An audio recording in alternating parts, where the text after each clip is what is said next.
मिरजेत पुन्हा घरगुती गॅस सिलेंडरसाठी उन्हात नागरिकांच्या रांगा।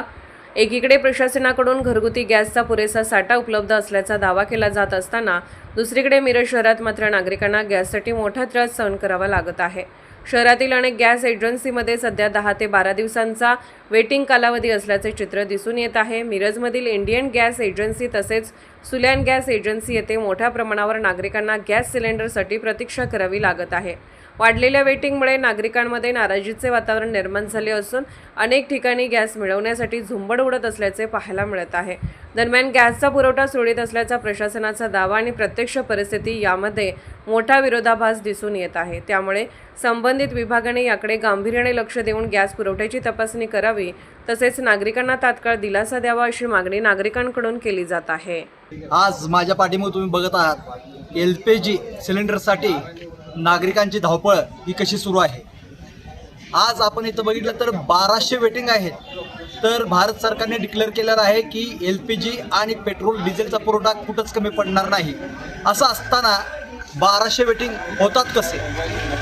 तर या संदर्भात अफवांवर विश्वास ठेवू नका असंही भारत सरकारनं म्हटलेलं आहे। परंतु जे काही आता मागं चित्र दिसत आहे यामध्ये काही काळबैर आहे का, ब्लॅक चालू आहे का याचा संशय होत आहे। पुरवठा सुरळीत होण्यासाठी शासनानं पाठपुरावा केलेला आहे, त्याची अंमलबजावणी इथं होताना दिसत नाही आहे। याचं कारण काय? दररोज देशात 28 लाख हा सिलेंडर LPG पुरवठा चालू आहे असं भारत सरकार म्हणतं। तर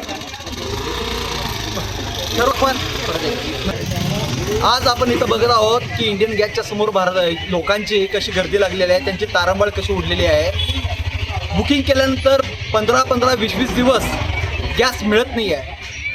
सुरुवातीला 21 दिवसानंतर बुकिंग केल्यानंतर गॅस मिळत होता, आता 25, आता 35 दिवस असं झालेलं आहे।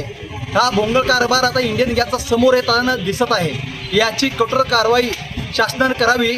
पुरवठा अधिकारी काय करत आहेत याच्याकडे लक्ष द्यावं पुरवठा अधिकाऱ्यांनी, एवढंच सांगतो। आणि शिवसेना उपसरप्रमुख प्रकाश आगिरे, आज मी इथे इंडियन गॅस इथे आलो होतो।